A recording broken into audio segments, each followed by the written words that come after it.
Hi, my name's Eric. Welcome back to my channel. Let's talk about Carly Rae Jepsen.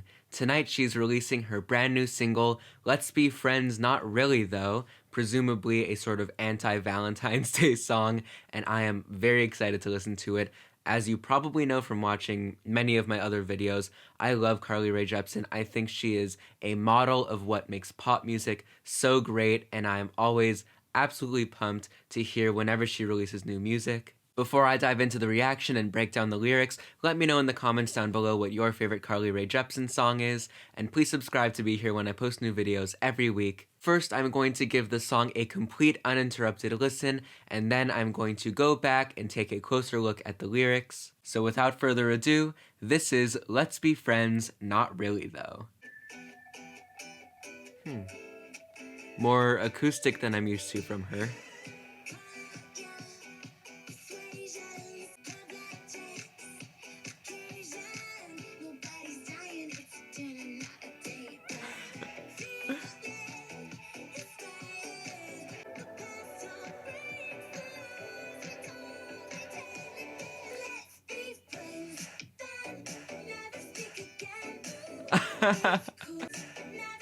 This is so cute.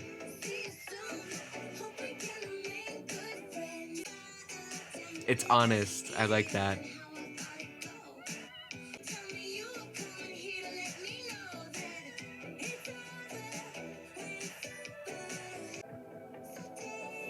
I like that the pre-chorus is dreamy in a sort of conventional Valentine way, and then you get hit with the very sarcastic chorus.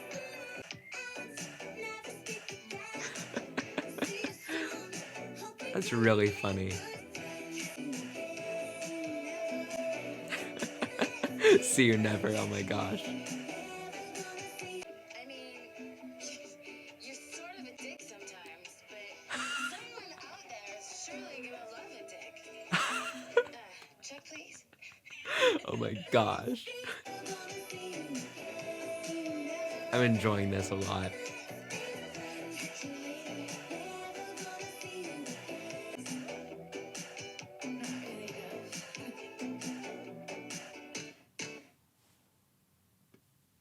That was so unexpected and fun. I really enjoyed that a lot.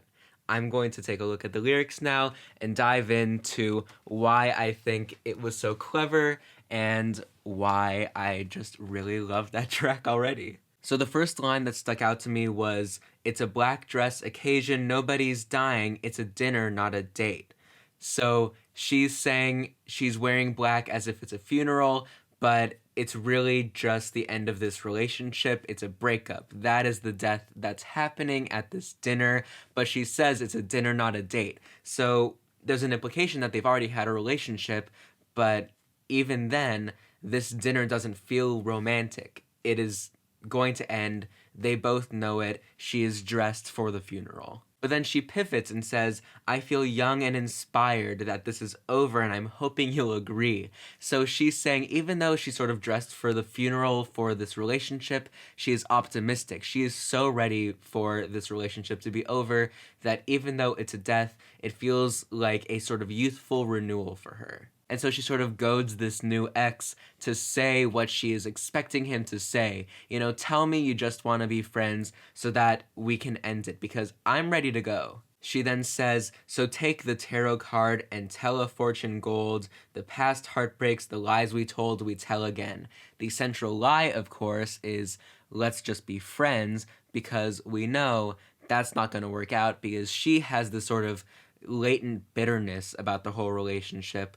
The stuff about the tarot card and the fortune telling is, it's almost like I can see the future because I've experienced this before. We all know how it goes. I might as well be a psychic because I know what your next line is, so just spit it out so we can move on with our lives. So then the chorus, of course, is, "Let's be friends, then never speak again. It's cool, we can just pretend." So she's saying that's the typical line, that's not the reality of the situation, at least in her understanding. I'm sure there are some exes, who are totally great friends, but she's saying, I've tried this before. It doesn't work. Let's just call it quits. The way to break up is to say, let's be friends. And then right after she says, never speak again, she says, see you soon. Again, she is performing exactly what she's talking about. She is telling the lie, just as a sort of pleasantry, but we know from the sort of biting sarcasm of this whole song, she doesn't mean it. On the second verse, she talks about taking the bottle down to make it easier. She's saying, this is a whole process. Let's just drink through it and get it over with. She says, you're smiling like a devil. You told me you were coming here to let me know that it's over when it's over, and it's over, baby. So she's saying, like, you think you're so clever, you were going to spring this on me, but no, I have the upper hand here because I know exactly word for word what you're going to say and how it's going to go, so I'm guarding my heart with that knowledge. And then on this spoken bridge, we have what surely is one of the most iconic moments from any Carly Rae Jepsen song ever. She says, I had a really nice time with you, which is obviously just another one of those fake pleasantries. And then she says the truth. I mean, you're sort of a dick sometimes, but someone out there is surely gonna love a dick.